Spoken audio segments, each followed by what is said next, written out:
What's up, guys? Welcome to the I Love CVille Show. It's great to be with you. My name is Jerry Miller. Hope the weekend treated you well. Certainly a positive and influential weekend when the University of Virginia football team gets a W. Over family weekend as well. We're welcoming Patricia Boden to the show. She's the entrepreneur and the businesswoman behind Animal Connection in the McIntyre Plaza. Great friend of this program. Like I mentioned, she has a show on our network, What's Barking Local. She has undoubtedly for 18 years been the market leader in creating this ecosystem for positivity in our animal community. She's the visionary behind Dog Fest, which is the most fun outdoor party for dogs. 5,000 people at Dog Fest at Ix Art Park just a short while ago. It started under a picnic area at Dardental Park and is now the go-to event for the animal community in Charlottesville and Central Virginia. We're going to talk about the evolution of her business. We're going to talk about it from the trials and tribulations of being an entrepreneur and businesswoman. We're going to talk about how she's grown it from a small footprint into the McIntyre Plaza to a much larger one that now has grooming and it has self-serve dog wash. And it really is just kind of like a resource for the community to get to know what's good for food, from a treat, from a leash standpoint, from a knowledge standpoint, an event standpoint. We have a number of vets watching the program right now. We see Trip Stewart joining us right now. We got the folks from Albemarle Veterinary watching the program as we speak. We'll welcome Pattie to the show in a matter of moments. Before we do, let's thank two of our newest sponsors. First, Anderson Seafood and Catering. Thank you for being a part of the program. Thank you for trusting us to be your advertising agency of record. Also, IMBS Medical Billing, now part of the family. We will highlight them this week on the I Love CVille Show, like we're highlighting Interstate Pest and Service Companies. We're their ad agency of record. The business started in 1969 with the first generation, Mr. Robert Wells. And in 1969, Mr. Wells, the first generation, the founder, used his personal truck and he used payphones around Charlottesville to start a company. He'd go to his first customer, service them successfully, then find the closest payphone and call his second customer and say, "May I go to your home now to service your house?" Today, Interstate Pest and Service Companies has 4 generations of family running the business, almost 100 employees, and a working footprint of the entire Commonwealth of Virginia. It's a pretty awesome story. Dr. Wagner of Scott Wagner Chiropractic and Sports Medicine, also a fantastic story. We're also his advertising agency of record. Dr. Wagner, through chiropractic care, sports medicine, and physical therapy, is changing people's lives. When we started with Dr. Wagner, it was himself and 3 or 4 chiropractic assistants. Today, Dr. Wagner has 6 doctors on his staff, 30 chiropractic assistants or admins, front-end staff, and he's purchased the former Quinn Farmer auction house where he's building this clinic, this vertically integrated clinic of sports medicine, physical therapy, and chiropractic care. Dr. Wagner, we love working with you. Judah, why don't we go to the studio cam and let's welcome Patie Boden to the show. Pattie, how are you? I'm good, and I remember payphones. Yes, you do remember payphones. How's it going? It's going great. It's been the craziest month I can ever remember. Yeah? Oh, yeah. You're coming off Dog Fest and heading straight into your 18-year anniversary. Can you believe it? I mean, we don't sleep. Life of an entrepreneur. Well, Russ never sleeps. That's what Neil Young says, right? Why don't we do There you this? go. And you'll appreciate this as a former ad executive and owner of an ad agency yourself. We try to personalize, localize, and humanize our guests first before we get to their business and their brand.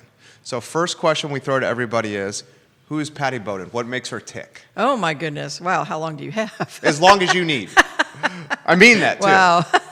Well, just briefly, for those who don't know, I did start my business career as a graphic designer, where back in the days where we thought on paper and we didn't have computers. I remember getting the first iMac at a large agency in North Carolina. How much was that? How much was it? Yeah. I think it was $450. Really? For an iMac, something crazy like that. $450? It was more the than that, little, right? No, the little SE. I mean, it was little. I mean, the tiny desktop. Yeah. But I remember that day looking at it and going, what do we do with this? Things happen. Computers evolved, obviously, and my agency evolved, and I had accounts ranging from, anywhere from NASCAR to furniture to... I did the hot donut sign for Krispy Kreme donuts. Nice. Yeah, a few little claims to fame there. That's a big one. Yeah. Moved to Chicago for a bit of time. was lucky enough to sort of semi-retire and come back to my beloved Virginia and be able to ride and enjoy the outdoors. Needed to do something to keep my brain floss activated, so I worked for Willie Drake and Mountain Lumber Company doing reclaimed wood furniture and flooring for a fair bit of time, and it was there that I was inspired to start my own business. Willie Drake was very influential to me. The fact that he took something as simple as going to a barn and getting wood out of this barn and making it, reclaiming it, recycling it, turning it into something beautiful. So he inspired me to take a very raw idea with something that wasn't mainstream yet and build a business out of it. I love it. Yep. So when did you return to Virginia? When? Yeah. It was in 2000. Okay, so in 2000. Where'd you grow up? I grew up in Martinsville, Virginia. Okay. Yep. So that is the heartbeat of NASCAR. Oh, it is. Oh, we could hear the speedway from, it was very close to where I lived. So when you grew up in Martinsville, was Martinsville, did it still have a strong economy, or was it kind of slipping a little bit? No, it was very strong then. I mean, Okay. I spent most of my time there, and we had lived, my parents are from North Carolina. Okay. My dad has always been involved in the textile trade with Karastan, Talltex Corporation that made all the sweatsuits and warm-up suits, fleece, and everything for Land's End, LL Bean, and then was involved in furniture. And at that time, in the 70s, Martinsville was just a very thriving, it was a mill town, but it was a thriving mill town. And then, very soon, I forget exactly what year, but, when things started going to Mexico, that town became a ghost town. Yeah. And it did not enjoy the revival of, when the tobacco left Farmville, those warehouses became Greenfront furniture. Right. Which everybody loves going to Greenfront, and they've had a really nice renaissance with that. But that really hasn't happened to Martinsville yet. So Martinsville, you get a taste of a lot of different businesses. When you're growing up in Martinsville, how about some of the influences for you? Business-wise? Yeah, or life in general. Well, I think Martinsville is where I kind of learned maybe to be a grown-up, if you will. Okay. I mean, when I went to college, my mother said, it's okay if you make B's and get the total college experience. Okay. I don't think she knew that I would take her so literally. So when I came home that first semester, my dad said, man, you need to get with the program a little bit and quit going to all these fraternity parties. And when I was home, he put me in one of the sweatsuit factories for 3 weeks during Christmas break, folding sweatshirts. Really? For like 12 hours a day. That was a really hard job. And then he told me at the end of it, when I got ready back to school, he goes, here's your choice. You can fold sweatsuits. You can go to school. I'm only going to pay for one of those, so you better make some decisions pretty quick. Where'd you go to school? I went to undergrad at Meredith College in Raleigh, North Carolina. Okay. And then did some graduate work at NC State University. Okay, so you have North Carolina and the Commonwealth certainly in your blood. Oh, yeah. What was it like with mom and dad? With mom and Relationship dad? with mom and dad. You're super tight with your dad, I know now, right? Is he in his 90s? He's 93, Right. and still kicking around. He's great. He has 4 girlfriends. He's doing all right. He's living the dream. Yeah. So, they both were really encouraging. They wanted us to try all kinds of activities and really express ourselves, not in a flaky way, but I mean, try the sports, try band, try drama, whatever you were interested in, give it a fair shot. But, they were pretty strict about our grades. So, and they had us on schedule. I mean, when I was in high school, there was no messing around. They kept me on a tight rein. And, I probably didn't even have boyfriends until I went to college. One of the things I admire about you is you are very much an entrepreneur. You're very much creative. You're very much a risk taker.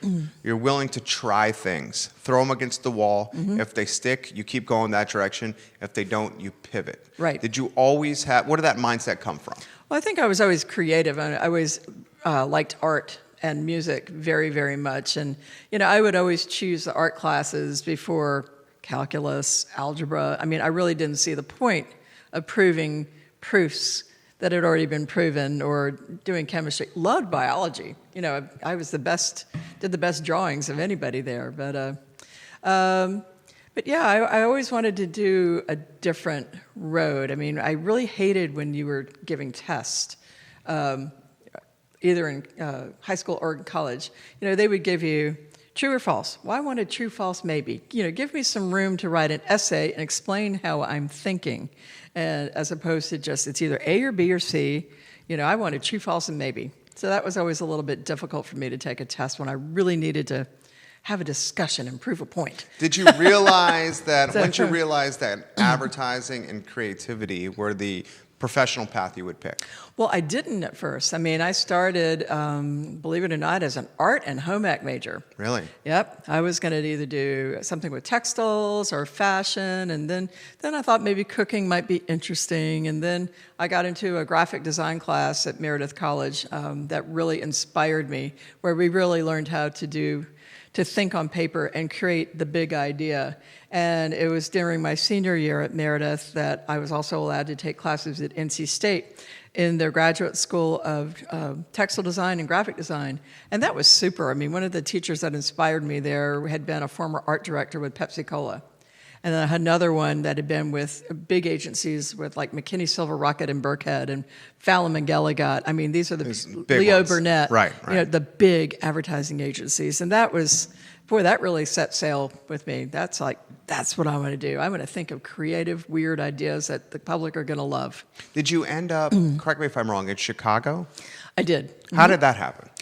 Well, I had gotten married, and the person I was married to was an international designer of automotive and industrial batteries. Wow. And one of his consulting clients said, hey, we could really use you here for a while. And I said, well, that's cool. I've never lived in a city. Let's go do it. So it was just like that. And I kept some of the clients I had in North Carolina and acquired some new ones up there. And a lot of his clients became my advertising clients. I mean, they called me the battery babe because I could take apart and put together an automotive battery's parts and understand it, do the schematics and figure out an angle that would appeal to, my thing wasn't advertising to the technical people, but the consumer side of it. The layman. Right, Yeah. Exactly. They needed someone to sort of think like somebody that was shopping. And that was always a good skill of mine, is to think like a shopper. Did a Martinsville and Raleigh, North Carolina gal, did she enjoy the Windy City?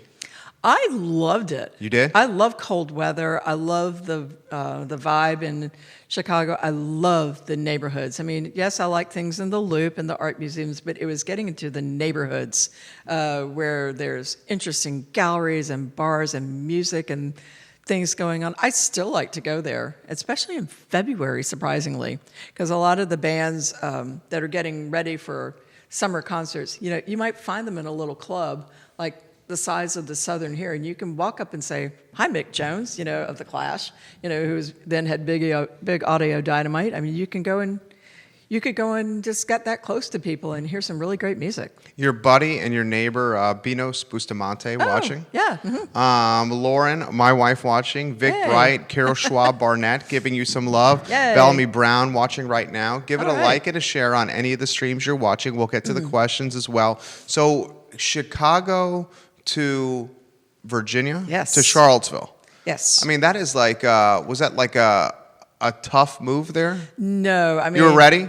I wasn't quite ready. I could have, I'm kind of happy anywhere. I can always find something I like anywhere. I'm very adaptable, but my husband at that time was ready to maybe semi-retire, and we'd originally thought about the West Coast, like Oregon, Seattle, and then I found out that my mom was doing so well, and so I was instructed, okay, pick a city with an airport, within 3 to 4 hours of your parents, and that's what we're going to do. And I had always loved Charlottesville. I mean, I think my dad thought I spent a lot of time up here when I was in college. You came here for Easters, right? Oh, boy, did I ever. I mean, the fraternities would send buses down to my school, Meredith, and bring us back up for parties. So, I mean, I had spent a lot of time in Charlottesville. What was loved the it. Easters like? Oh, my God. It was. And it a lot was of people that are large watching may not time. know what Easter's was. It is one of the largest times I've ever seen. Crowded and fun and good bands and just people everywhere. And, if you like to dance on a rooftop, Easter was for you. So Easter's, I was a Phi Kappa Psi at UVA, the one that was kind of at the end of the Mad Bowl. And before I got to UVA in 2000, Easter's had already expired. Isn't that a shame? Why did it expire? I think it just got so out of control. Is that why? I think just so out of control. And, how long does it take for them to recover from the Mud Bowl? But I still have one or two souvenirs, though. Oh, yeah? Which ones? I have the 8-ball from the KA pool table. Okay. Still. And I have a friend. I have a friend, and I don't know if she's watching now or not, but she was given a homecoming float trophy because she had the best time there by one of the other houses. So I don't know if she has that or not, but boy, did we have fun. Do you remember any of the businesses when you were visiting for Easter's, whether they were still active now in Charlottesville? Well, I mean, we didn't really go down just to the stay corner on that Rugby much. Road? Pretty much. Yeah. Pretty much. And, we'd, of course, go to the White Spot, before we'd get back in the car and drive back to Raleigh for class, I love it. So you come Such to is life. Charlottesville in 2000. The criteria was 3 to 4 hours of your parents, Right. with a city that has an airport. Right. So what happens? You come to Charlottesville in 2000. What happens to Pattie Boden? Well, I mean, we had a nice little 10-acre farm, so I was working on an entire house renovation and putting up fencing. I really wanted to ride again. The realtor that I worked with gave me one of her retired hunting horses, and so I had a horse to ride, and that was great. And I did have some of my accounts that I brought with me from the Chicago area, and I just sold that part of the business. Unlike my ex-husband, he was going to go back and forth to Chicago every other week. I really didn't care to do that. I really wanted to enjoy the rural aspect in Charlottesville and just kind of get back to my roots a little bit. So I sold that part of the business and those accounts, and then started looking for something to do. I did work as a part-time creative consultant for an ad agency here, and then I discovered Willie Drake, who needed a marketing director. And So you go went from to the work with him. agency side to the brand side. Correct. Mm-hmm. Was that a tough transition? No, it wasn't. Working for Mountain Lumber was awesome because, first of all, I mean, I had been in jobs where you had to wear skirts and heels and all this kind of stuff. I thought this was so great. I could go to work in khaki shorts and riding boots or whatever I wanted to do, and I was kind of one of the guys, really. It was a nice sort of a family environment, beautiful product. Surprisingly, my grandfather had a lumber yard, so Really? I was kind of back to my roots at that point. Little did we know. Were you were right post kind of Mad Men era? Yes. Okay, so Yes. you were like coming out of like this very stodgy and almost chauvinistic and very like man-driven influence field into a time that was much more progressive. Because cutting to the chase, we both work in advertising well. A lot of the folks that do advertising best are females because they have a creative mindset. Well, it was interesting because at that time, I mean, it was still a time where you might come up with the big idea, but your creative director was going to be a man, and he was going to take credit for it. Really? And I can't even remember. I mean, I would come up with Pattie award-winning campaigns for this agency, and I didn't even get to go to the award show. I mean, the agency took credit for it. So that was a little bit frustrating, but that's how it was then. Yeah, and it burned you up? Burned me. Ruffled my feathers a little bit. Yeah. But, I knew I did it. Because you are, in a lot of ways, you're an alpha. Does that say it fair? I think that's very safe to say. Yeah, you're an alpha. And I think that's one of the tendencies that I think has really served you extremely well with launching Animal Connection. Well, yes and no. I mean, there's alpha and then there's uber alpha. Okay. I mean, I would think. I mean, I know what needs to happen. I will listen to ideas, but whatever I'm going to do, if it's a client-driven project, Right. it needs to always be for the good of the client. Right Right. now, it's for the good of the dog or the cat, Right. and that's first and foremost. Well said. It's for the good of the animal. It's for the good of the customer, And, we're flexible, but we're always going to keep that into the focus, whatever it takes.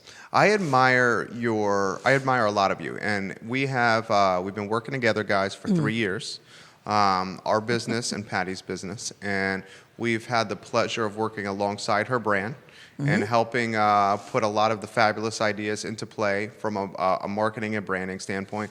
One of the things I genuinely mean this, one of the things that I really enjoy about you is your fearlessness. Not everybody has that quality. A lot of the businesses, I won't say which ones, but a lot of the ones I'm working with very much embody the paralysis of the analysis, where it's like overthinking to the point of nothing happening. And you, on the other hand, are like, you know what? I think this is a good idea. Let's give this a try. My motto is, what could go wrong? What could go wrong, right? So you launch a business. Sometimes well, and sometimes it doesn't. Her business, Animal Connection, 18 years old. Okay, 80% of small businesses fail in their first 3 years. Hers is about to be 18 years old. So you are launching a business based around better food for your animal. Okay, at a time where this wasn't even a thing. No, it sure wasn't. Right? Exactly. There was like 3-4 pet foods. That's it. Oh, no, there were more than that. There were more than that? They were, the basic kinds that you would get in maybe a feed and seed store. The checkerboard brands, that's what I'm going to call it, the checkerboard brands, and the ones that look like sawdust, but hey, they're good for dogs, that sort of thing. So when you different. are launching this business at a time where there's not really a lot of other competitors doing what you're doing, talk to me what's going through your mind. Well, this is another challenge. I mean, when you're in advertising and marketing, you know this. Sometimes if you don't have an angle, you have to create an angle. Yes. And we had a dog. We had 2 dogs that died of cancer, and the third one did get cancer. And that's when I started learning that maybe I should be doing things a little differently. And I had started reading about different ways to feed dogs, and it really wasn't so different. It was really getting back to the way people used to feed dogs before all the packaging and the prepackaged foods came around. And so I started thinking about that, and I said, what have I got to lose? What could go wrong? I mean, he's either going to die of cancer or we're going to do something about it. So I took this leap with a holistic vet who gave me great advice and great support, and it ended up okay. Instead of a year with my dog, I had 8.5 more years with my dog, and he was pretty much the one that looked at me and inspired me and was like, hey, do something. Take what you know about marketing and people and product and tell the people. I mean, do something with this. And that's sort of how it got started. Her 18-year celebration this weekend at Animal Connection at the McIntyre Plaza, a lot of businesses launch because a need for the founder, his or herself. Yours very much embodies that. Talk to us about Ernie. Oh, man, I could talk about him for hours. I mean, Chesapeake Bay Retriever, very tenacious. Who does that sound like? They say your dogs. They embodied the owner, right? They are a reflection of your soul, but tenacious and full of life. And named after whom? He was named after one of my favorite NASCAR race drivers, Ernie Irvan, and Ernie Irvan was just full force, and I happened to be at the Michigan Speedway watching him. I had gone to the pits, got to meet him, got to say hello to the pit crew and everything. I kind of snuck my way in. That's a whole nother story. But it was that race where he flipped over the wall and almost died. And then a year later, he came back. He came back, and I went to see him when he made his return to NASCAR, and I was sitting in the row and in the seat of the number of his car. No kidding. And that was the year I got this dog, and I said, boy, we know what we're naming this one. So, yeah. So Ernie, the Chesapeake Bay Retriever, Yep. A soulmate for you. Absolutely. So Ernie gets sick with cancer, and you're absolutely head over heels in love with Ernie, and you are looking for ways to sustain or prolong his life. Right. So you're talking to vets. How do you get to the diet change? Well, I talked to 2 traditional vets who said, well, you're going to do chemo and it's not going to be long and this, that, the other. And I couldn't do that because I wouldn't do it for myself. Right. I mean, I would rather take a different road than do that for myself. I met a vet through Old Dominion Animal Hospital, the fantastic Dr. Nellie Beerley. At Georgetown Road? No, George. Oh, this is Preston Road. Oh, Preston. Right, Got right. it. You're right, Preston. Dr. Nellie is now a part of Animal Wellness Center in Crozet, traveling vet. And she basically said, well, I've heard of doing this. It's basically a keto-based diet. We're taking the carbs out of the diet, and you're going to feed meat and some appropriate vegetables, and we'll try some Chinese herbs to reduce some of the inflammation, and let's see what happens. And I said, okay. What could you lose? Right. What could I lose? Right. So and the dog responded beautifully to it, and it's amazing. His coat improved. His teeth were sparkling white. He had vibrance. Is this 2000, 2001? Yes. Okay. Yep. And he just went through so many changes. And, after he was on this for 2 or 3 years, there was a little bit of the tumor left, but it had reduced significantly. I've learned that cancer feeds on carbs. So let's take it out of the diet. Who needs sugar anyway? So, so he lived 8.5 more years. It's fantastic. You're creating these recipes in your personal garage? No, I was buying the raw food, the raw meat, and it was mixed with like maybe a fourth vegetables, appropriate vegetables. And that's what he was eating. That's it. Sounds delicious for a dog, right? Yeah, he loved it. He thought it was great. And I found a group of people that were also doing the same thing. And so we just arranged to all buy it together, and I took on the load, and truck would roll up with 500 pounds of food. Really? Every 2 weeks. And I had 3 freezers in my garage, and there you go. That's how it goes. So what happens then? You are using purchasing power. Mm-hmm. You are essentially the hub or the liaison for a handful of folks that are basically of a similar mindset. Exactly. And then the aha moment? Well, the dog, it was just one of those weird things where you're sitting there, having a beer with your dog, and just something just comes to you, and just basically, it's just one of those aha moments, I guess you would say. And I just felt it really strongly. And I walked in the house and I said, my dog just said I need to quit what I'm doing and open a store. And jaws dropped, hit the floor pretty loudly. And I was told, you don't know how to run a store. I said, yeah, you're right. I probably don't. But my granddaddy had a country store, so I probably have it in my blood at some point in time. And I know how to market a lot of different things. I really think I can do it. And I'm going to do it. That's amazing. So how do you get from that to a brick and mortar? Well, it happened pretty fast. I mean, this was July, and I was open in October. It's amazing. I went to a big trade show and looked at brands. I did so much research, and I had maybe 6 brands of food, toys. I went to one trade show, and I just said, I had a loan. And how much was the loan? Can I ask that? $50,000. So $50,000 in 2001? Yep. No, 2003. Okay, 2003. Right. $50,000. Yep. Okay, so keep going. So, I had a loan. I had already found a space at McIntyre. I had, it had been a former drama studio, so I had friends that came over and helped me paint this place and clean it. And we went and found antiques and found objects that we used for store fixtures. And I used those because one of my really good friends said, look, don't buy store fixtures. They're boring. If you tank, you've got store fixtures. If you buy furniture, you've got something you can sell. Smart. And we can be very creative with that. But we had weird things like pitchforks with wires hung in between them that held all the collars, and things that we just found on the farm. And it wasn't cutesy smoochy, but it was different. $50,000. How do you go about getting $50,000 loan?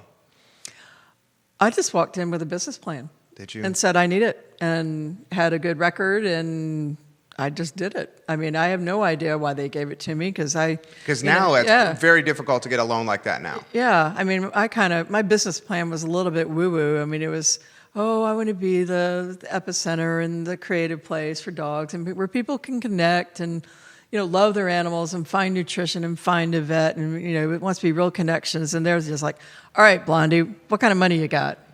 Prove you can do it. You've got 5 years. Okay. If I'd known it was that easy, I wouldn't have gone through all that hullabaloo. But it was probably really good for me to put my thoughts on paper, like what I wanted this store to be. Yeah. Yeah. So you launched the business. You have 6 brands. Yeah. You pretty much. are, instead of store fixtures, you got furniture. You convert a former drama studio into a retail space. Right. I was right behind CVille Coffee Shop. Right behind CVille. What was McIntyre Plaza like in 2003? Oh my gosh, it was really industrial. I mean, it was kind of interesting because it was light industrial all around me, except for Circa, CVille Coffee. There was the Saigon restaurant that everybody loved. It was a great restaurant. I remember that one. A screen printer, and then a whole lot of other things all the way back. But upstairs, there were some music studios and jewelry designers and things. John Dirth was right upstairs from me. Really? Yeah, so I could hear him practicing. The horn player. Yeah, I could hear that. And when he was teaching lessons, there was a summer when the opera people were here, and so I heard opera all summer, and then there were the flamenco dancers that were practicing in the hall. I mean, that was always interesting. So it was a cool little vibe. What was the first, say, 90 days like at the business? Oh, wow. Gosh. Well, yeah, I was hoping I'd sell things, and I was really working hard on the advertising. I mean, at that time, print advertising was the way to go. Was it Daily Progress? No, I did all CVille. Okay. CVille Weekly. Okay. Yep. That, and I did flyers and business cards, and I went to go visit every... So you're like shaking hands and kissing babies. Yeah, I am talking to people left and right and making treat bags. I'm walking up and down the downtown mall and going to events and creating events, and just anything I can do to get people in my door is what I'm doing. And I'm working at the store from like 7 o'clock in the morning to 7 or 8 every night, Saturdays and Sundays. I respect that. So, yep. You know. The first 90 days? Did you have momentum? We did. You did? Good we had a lot of curiosity seekers. Really? We had a lot of, and I'll visualize this, we had a lot of vets going, what are you doing? Because this is a very different thing than... They felt challenged. Yes, exactly. So, and, if I'd had to go back and do it again, I probably would have maybe worked on a different relationship with them than that, because right then I was sure that, this food was the way to go, and big brands be gone. I would have probably tried to work with the vets a little bit differently, but, it was a different mindset then. I mean, you bought those 3 brands from your medical source, and there weren't that many options, to convince people that this was going to be better for their animals. You're basically saying right. the food that was coming from a vet was a valuable revenue stream for them. So they felt a little challenged because you were selling alternative options. That's right. Right? Right. And, I probably could have done that a little bit differently. The first 90 days, you have folks coming in that are interested in making purchases or just curious about what you're doing? A little bit of both. I mean, Okay. some of them were very curious to see, what's this place going on? Some were perceiving that it was going to be expensive because it had a very boutique-looking feel, and I had to prove them, no, it's this, and we have this buyer program where it's not going to be expensive for you. Here's some free treats. Thanks for coming. And so it was a different little setup for them, but I really had to make it feel differently. We had nice music going on, and it smelled nice with essential oils, and I tried to make it a place where they'd, we served coffee, and I wanted it to be a place where people would hang out. For community. Right, exactly. Did you, how did the placement that you were doing advertising-wise, was it working well? I thought it was bringing a lot of awareness in, and Okay. And I was a little bit daring with my copywriting. I mean, it was a little bit more than cheeky in some places. That's no surprise. Yeah, I mean, you had to do something that was really attention-getting, and I had great pictures. I mean, kind of a big in-your-face, The hero heads pictures. of different dogs. Yeah. Something like when you turn the page. Wow, I always insisted on those right-hand pages, always. Right, smart. And this was a game to me. It's like, okay, Blondie, you've been advertising for this many years. What can you do to save your butt? Right? You've invested this money. Now you got to fish or cut bait. What was the hardest part of that first year? Oh gosh, just the hours it took. I mean, it was just the hours. I mean, I probably worked harder than Yeah, there may have been 3 or 4 more times since then that I've had to work that hard. But that was a pretty hard year. Not only to prove it to myself, but prove it to my business, but to prove it to someone at home that was convinced I was going to fail. Absolutely convinced. So, like, by God, I will not fail. It's not an option. Did that lack of support influence and motivate you? If so, how? No, it didn't motivate me. I was already motivated. It annoyed me. It infuriated me. So that was one of those "how dare you" moments. So, no, it annoyed me. In retrospect, McIntyre Plaza, a phenomenal spot. I think with your business, having very close and easy parking is very important. Mm-hmm. You're dropping off animals in some regards. Mm-hmm. You're taking large bags of food with you. Right. So while like a lot of folks may be almost like romanticized with the concept on the downtown mall, having it right on the cusp of downtown, where parking is right in front of the building. Well, we had to work really hard. That's what I want to learn. Yeah, to get a dedicated parking space, I had to pull teeth to get that. Because you have cones blocking this space saying this is only for Animal Connection. I had to make not just cones, I had to make a big sign with a big dog and said, hey, we need to get your dog safely in the store for grooming and give you space so you can put a 40-pound bag of food in your car. And that's what this space is for. And we still had people that would park there and go somewhere else. We had someone that was parking there, and the store wasn't open, so I knew they weren't shopping there. And so I rolled up and I said, excuse me, that's for Animal Connection, and it's posted. Oh, I'm the owner of Animal Connection. I went, really? When did I sell it to you? It's just, what are people thinking? When you started the business, what kind of footprint of the store? It was 1,800 square feet. Wow, so that's big. It was little. I mean, boy, we got a lot of stuff in that little store. Okay. A lot and of now stuff. How many square feet? 3,600. So you've doubled. Oh, yeah. How did you do that growth? Well, it wasn't going from 1,800 all the way to 3,600. You did it in stages. Right. There was a space that came open next to us, and I made the jump. I said, I'll take it. Well, that was the year that the economy tanked. And I'm like, great. This is 2008, 2009? Right. Okay. Business is going to be horrendous. What do I do with this space now? What am I doing? And I had a very good friend who had a daughter that wanted to move out of a place where she was renting a kitchen space and a catering and wanted to do her own catering. Great. Sandy Motley rented that space with Tom Whitehead.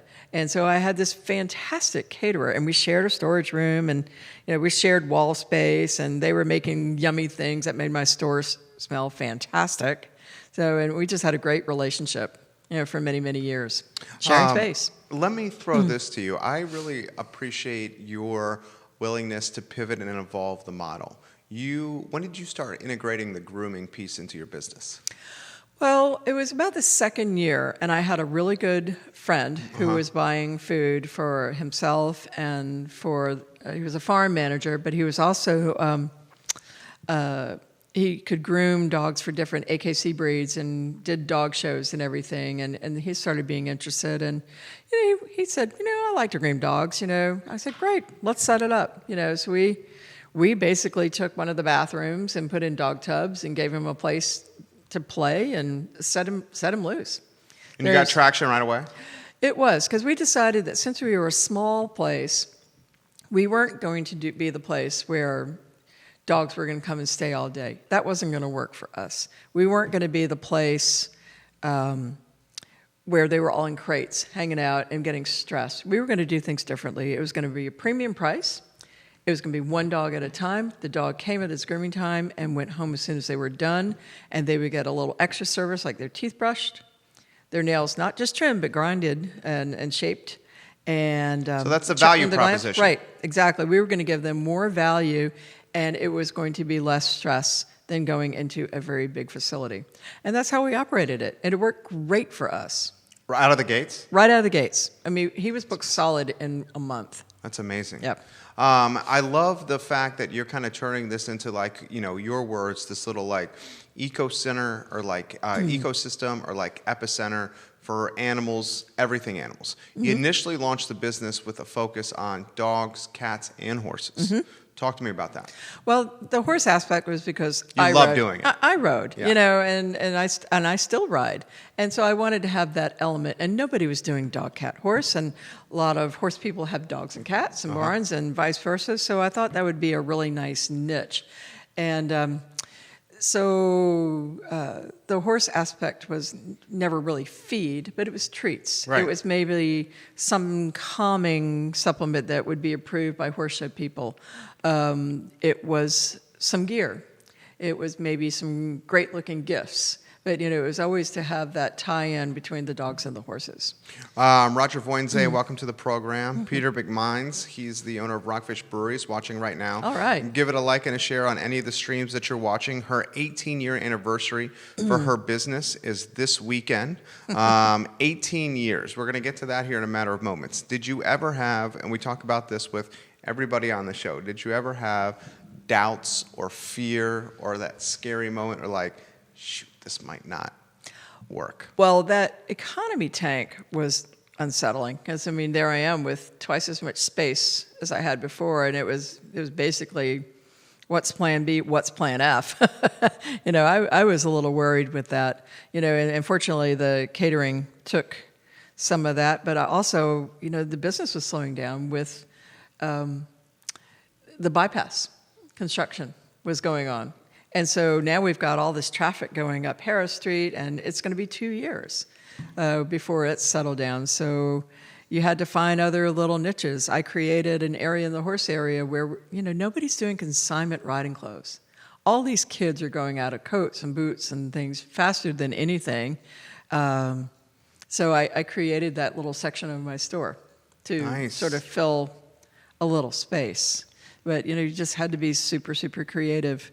I know that during that time when the construction was going on, a lot of people at McIntyre did lose a lot of money. I advertised heavily with every cent extra that I had, and my business actually increased during that time. Well, and we talk about this, and this is something you're teaching people here. So Oh, there's boy. a lot of entrepreneurs and business people that watch the show. When there is a time of hardship, economic hardship, and economic recession, that is an opportunity for a business owner to capture more business and gain more market share. Throw that to you. Correct. Well, but you also have to do it when times are good, because when times go bad, you know, who are they going to remember? You know, you have to do it at all times. You know, keep your name in front of the public, either with paid advertising or with some sort of event or some way to keep yourself out there. Make sure they know their name. And, you know, for me, you know, they might not have used me or my food all the time, but when something went wrong with one of their pets, they remembered that I helped other animals. You know, who are you going to call? Right? You know, Pet Busters. So, no, it's not really that. But, I mean, they remember those names. One of the things that you've done is you've launched fabulous events around your brand. One of the events that has had tremendous success is Dog Fest. Crazy. Give us the evolution of Dog Fest, start to today. Well, from the very beginning of it, I mean, Animal Connection, I really wanted to be the resource of if you wanted to know where to find a good holistic vet or someone that was a specialist or someone that knew how to do massage therapy or boarding or daycare. You know, whatever it was, I wanted to be the source for all those things within a 60-mile radius. We'll give recommendations. You know, we want to know these people and know what they're all about.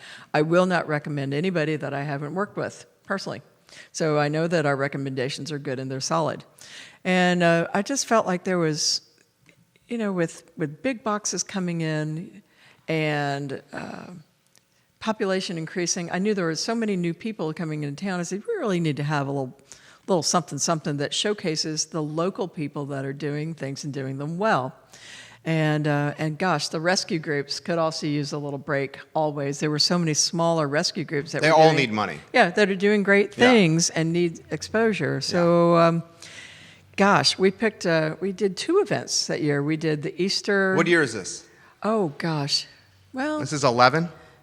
I think so. It's 8 years ago. Yeah, so that would be 2011. 11, right. But we started with 2 events. We did the Easter egg hunt and the Easter hat parade in the spring at Dardentown Park. And then we decided to have a fall event with the Halloween costume contest. And we invited different vet groups and the rescue groups. And the deal was everybody had to have a game for the dogs to do, like bobbing for hot dogs or whatever, or a little photo booth, or whatever it was. They were very creative with what they had, and then we would have a costume contest, for everyone to enjoy. And this was simple. I mean, this is when we're not having tents. We set up picnic tables at the picnic shelter at Dardentow, and hoped that maybe some people that were going to the dog park would also come and join us. And that's how it started. It starts at Dardentow. And did you see immediately, was it called Dog Fest? We did call it Dog Fest. From year one? From the very beginning. Did you see that this was going to be like, oh my gosh, I'm onto something here? Well, not the first year. I would say the second or third year, I was seeing like, hey, people are looking forward to it. They're asking about it. We need to do something that's maybe not so weather sensitive, because we had big winds one year. We had like 30-mile-an-hour winds. Really? And it was cold, and we were still going on. So her event today, and I've seen it firsthand.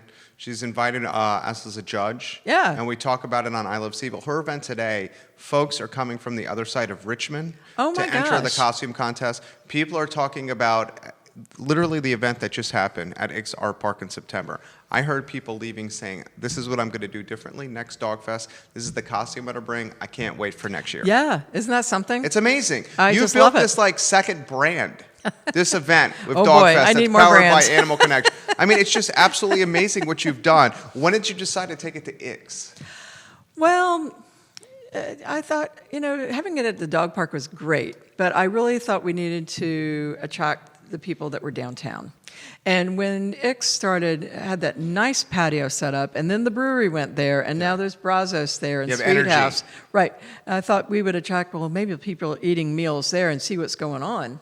They'll come check it out. And so that's how that was. We decided, great, there's a lot of support here. Susan Kershaw and Ix, they could not have been more welcoming. They said, great, whatever you need, we'll help you do it.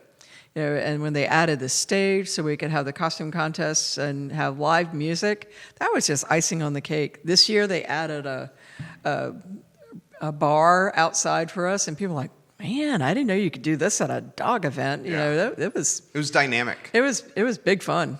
Dog Fest now, as important to the community, probably more important to the community than it is to Animal Connection. And I'll throw this to you. Wow, okay. I think that's safe to say. I'll throw this to you, and I'm going to embarrass you a little bit. Go ahead. People do not know the time, your most precious commodity, the money, your second most precious commodity, and the resources, the mental aspect, the physical aspect that you're putting into this event. This is literally not a moneymaker for you. You're doing this for Central Virginia to have something where the animal community can rally around. True. Well, and maybe someday that we'll have another. I would love to have corporate sponsors for next year. Mm-hmm. I mean, that would ease some of the financial burden off of me. I mean, we do ask the vendors to pay a fee, and even the rescue groups pay a small fee, but they get so much more back. I mean, where else are you going to get a chance to meet 5,000 people for $75 if you're a rescue group, or $200 if you're a business? Plus the brand and marketing exposure. Plus the marketing exposure. I mean, we are so lucky to have received, from your company, the TV and the radio exposure, internet, social media. I mean, it's literally got a very big draw, and gosh, where do we go from here? I have no idea. Well, I'm sure you're going to figure it out. I do have some ideas. One of the things, again, I'm going to embarrass you on. You started this show. You started the business, and by leveraging print advertising in the early 2000s, because the CVille Weekly in 2003, 2004 was the go-to player. Mm-hmm. Now, and this is a testament to you, now you are owning the social game for your business. And what I mean by that is there's no brand in your space or category that's doing the social or digital better than you. You were the national social media retailer of the year. I mean, that is no easy task to pivot from print, which maybe is not as dynamic, but can still capture a lot of attention, to something that is much more content marketing driven in what you're doing with social. Well, and I can't take all the credit for that, because, I mean, you helped me with that 2 years ago, and I came to you because I knew how to do print. I had no idea how to market to millennials. I mean, I had a beautiful website that a friend of mine in Seattle had designed for me, but did it fit in a phone? Probably not. Right. So I really had to rethink how we present what our message is, and then how we present events, and use the social media to our best advantage. And that's been a challenge. It's also been a great learning curve, but it's also really opened up some new avenues. You seem to love it, and why I think you seem to love it is because you like being like the Derek Jeter of the New York Yankees. You know what I mean? Well, wait a minute. Let's. How about the Russell Wilson, Yeah, the you Seattle like Seahawks? There you go. You know what I mean? Like the face of the brand. Oh, well. And it's much more easy to do that with social and digital than a print placement. Well, you have to be your brand. If you are a small business, or especially in the pet world, I mean, you are talking about what you believe. Unless you're, like a big corporation, and who knows who their face of the business is. But if you are trying to make personal relationships with people, you have to be the brand. You have to walk the brand and sleep the brand and talk the brand every chance you get. You have to be the brand. That's the way it goes. That's how you survive. Talk to us about the national accolades you've been receiving. Wow. Well, I will have to say they were kind of a surprise. I mean, there were 3 different magazines that all advertised to the trade. One is Pets Plus Business. One was Pet Age. One was Pet Business Magazine, and they all put out, hey, do you want to be Retailer of the Year? Well, okay. And they have these very long, intricate questionnaires, like how do you do things, like from what's your store decor like? What sets you apart? An application. Right. What sets you apart from any other pet store around? Everything from decor to events to your philosophies to how you work with your employees.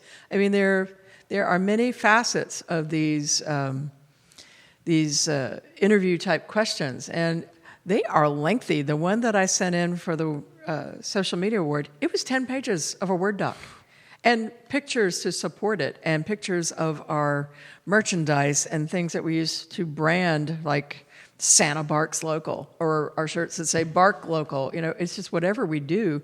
They really asked in-depth questions. So yeah, it takes a lot of time and energy to enter these things, but hopefully I will reap rewards from having acquired these things. You are going to conferences, sitting on panels. Facebook asked you to sit on a panel in Charlottesville. They did. To talk about marketing and small business ownership. Here's someone who went from billboards and direct mail. You remember billboards? Oh my God. And print. Well, because you told me. Yeah, oh, that's right. To sitting on a panel, being invited by Facebook. Put that in perspective. That was shocking. At first, I did not believe them. When they contacted me about it, I said, yeah, right. You were one of these phishing schemes to get me to buy marketing or what is it, search engine placement or something. Yeah. I did not believe And it was them. actually Facebook. It was actually Facebook. It was one of their marketing people. So amazing. And he said, I said, well, you need to prove this to me. I mean, here I am asking Facebook to prove it to me. And he finally sent me a letter and a package of information it was all branded. And I went, holy smokes, okay. And he said, this is so funny. He says, I've never had anybody ask me to prove that I was Facebook before. I said, well, there's a lot of BS out there. Right. I just wanted to be sure. Right. And it was a lovely event. It was very nice. You're on the panel. At the Darden School, At no the Darden, less. I was going to say, oh at my the God. Darden School. What's going through your mind? Well, first thing that was on my mind is both of my brothers went to business school. One went to Carolina. Yay, go Heels. And the other one went to Darden. And Two smart family. Right. Smart boys. And, I was always looked at like, well, she's the artistic one. She's not going to do anything like this. And, I couldn't even balance a checkbook back when they were going to school. And my father was an accountant, so, I was always being coached a lot in those kind of things. So I thought it was very surprising that here I am, little Patricia Boden, sitting there at the Darden School talking to Facebook. I mean, that was sort of surreal. It was. I was like, well, it's actually kind of funny, how things work out. That's amazing. That's amazing. Sense of pride? I don't know if it's a pride thing or more like awe-inspiring, really. I mean, it's like, well, you never know where it's going to take you when you just put your nose down and just do the work. You never know. 18 years in business. Put that in perspective. Wow. 80% plus of small businesses fail in their first 3 years. You invented a category in Charlottesville and Central Virginia. People told you that were significant others that this was going to fail and never work. That's right. I mean, I just sit back and, I would not give up. I would I tried some things that didn't work. I mean, the first year I had these really cute little frilly dog dresses and pearls for dogs. And, that's really going to work well in a Labrador Retriever kind of town. So that was a marketing misstep. But, really working hard I think the most challenging thing has been knowing what sells. Know your market and know that's a secret sauce. It is a secret sauce, and it takes a lot of time to develop. And in a lot of ways, I love being the trendsetter in this area. In a lot of ways, it really annoys me because I have so many people. Because people copy you. They do. They copy my events, or they copy my product line, or send secret shoppers in what she got. And I work hard at those things. I go to trade shows that nobody else will go to, all the way across the country, because I want to find those different unique things, not expensive things, but something that people are going to go, wow, that's really cool. I want my dog to have that. I work really hard at product resources. Imitation, the finest form of flattery, and I'm still not flattered when it pisses you happens. off, right? I am not flattered. I know. Oh no, I get it. I honor it, but man, it's a thorn in my side. What can we expect for the 18-year birthday celebration this weekend? Oh my gosh, it is going to. Well, Dog Fest was a big party. This is a big party in store, but it's more of a we love our customers, customer appreciation type deal. We have a lot of things in the store. I mean, we're 18 years old. A lot of things, including premium brands of dog food and big sizes, are going to be 18% off. Canned foods, bedding, dog coats. We have things pretty much all over the store. We have the most beautiful, we call them top shelf wag bags. And then our dealers and distributors have given us many, many gifts that we're putting in our own cloth printed bags. We're trying to reduce plastic, reduce our carbon footprint. So with a certain amount of purchase, you'll get one of these. With a different kind of purchase, you'll get another type of bags. We have a prize wheel. Anybody that comes in, they get to spin the prize wheel. You might win like self-serve dog wash or nail trim or a coupon to use during the Christmas holidays. The raffle presents are amazing. We have tickets for Robert Earl Keen at the Jefferson, gift certificates. We have photography with Miette Michi and Jen Skipper of Pedography CVille, and they do beautiful work, and you can see some of that they did all the work for the Dog Fest pictures. It's amazing. Yeah, really beautiful photography. And then a lot of our distributors have given us like one brand is giving us like $200 worth of their brand. There'll be all kinds of gift bags that way. And then food and frivolity. We have a photo booth set up that's kind of kitschy and fun for the birthday. Selfie station. I love all it. that kind of stuff. It's just fun. What is the what's next? How does the business continue to evolve? Well, I mean, we're doing our web show, What's Sparking Local, and that has really turned into a very nice show. It's weekly, Wednesdays, 3 p.m. with you and me, and we're having people on there that make a difference in the pet world. We have people that make great products. We're going to take it a step further next year, and we're going to be reviewing national brands and really getting in depth, and we're going to have like toy demos, and we want to know, if you're going to spend money or invest money in premium pet products, you need to know all the nitty gritty about them. You need to see how they're going to work and what the options are, and we're going to go in depth with some of those things. We're going to do cool stuff like where you can go with your dog, and maybe just not around Charlottesville. It might be a dog camp somewhere in the United States. We're going to talk about health issues. We're going to talk about how to keep dogs, fit and trim and creating a media brand. Right, exactly. I mean, I think it's amazing. It's called the Dog Scout. It's called the Dog Scout. Yeah, and it's basically what's sparking local and beyond. She's creating a media influencer brand Right.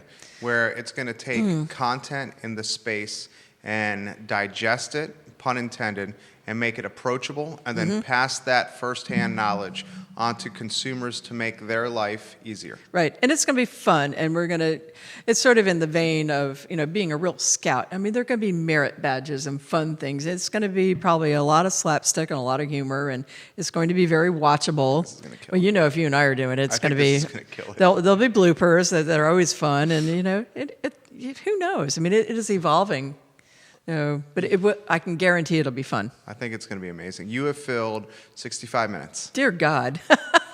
Are people still here? People are still here and watching. 18-year anniversary this weekend at Animal Connection. Wow. Support someone who has made the community better through a lot of blood, sweat, and tears in Pattie Boden. You crushed it today. And beer.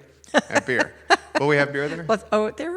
We need to have some of that Timmy's beer from Three Yeah, Notch. from Three Yeah, Notch. that's right. I had some this weekend. It's very good. It was good. Thank you. Thank you. Thank you. That Thank was you. fun. 65 minutes. Oh, my God. Excellent work. Excellent work. 18-year anniversary at Animal Connection is this weekend. Get to McIntyre Plaza and support the people that are making the community better. Pattie Boden, Animal Connection, making our community better without question, guys. Get to McIntyre Plaza and to Animal Connection. This is the I Love CVille Show, where we celebrate entrepreneurs like Pattie Boden that are making the community a better place for all of us. Tomorrow on the I Love CVille Show, I'm looking at my calendar, we're going to have Ted Anderson, the man behind Anderson Seafood and Catering. He went from a carriage house across from Barracks Road Shopping Center, where his landlord literally was refusing to update the building, literally patch the roof, repair the HVACs, literally letting the Anderson's carriage house crumble for the sole focus of forcing them out so they could knock the building down and build a CVS there. And today, Ted Anderson and his wife, Susan, they're all in. Their livelihood is dependent on what they do here with seafood and their fresh market, are operating on Ivy Road, under a tent on Ivy Road, where they're selling their fresh seafood and building their business again. He's one of the nicest One of the nicest people. guys. He really is. I mean, literally was forced out by his landlord. Yep. And now is operating a seafood stand on Ivy Road. Got to do it. You got to do what you need to do, right? He's going to be on the show tomorrow to That's talk great. about this journey. If you know Ted and Susan Anderson, watch tomorrow's show and support another small business owner in the community that needs your support. My name's Jerry Miller. This is the I Love CVille Show, 12:30 to Who knows when? 1:40 on the I Love CVille Network. Enjoy your afternoon, guys. Take care. That was so easy. That was fun. Thank you so much. So good. That's true. What happened to Ted? I know. And now the CVS Yeah. is there. I used to buy all my oysters from him. Always. We used to always have every day.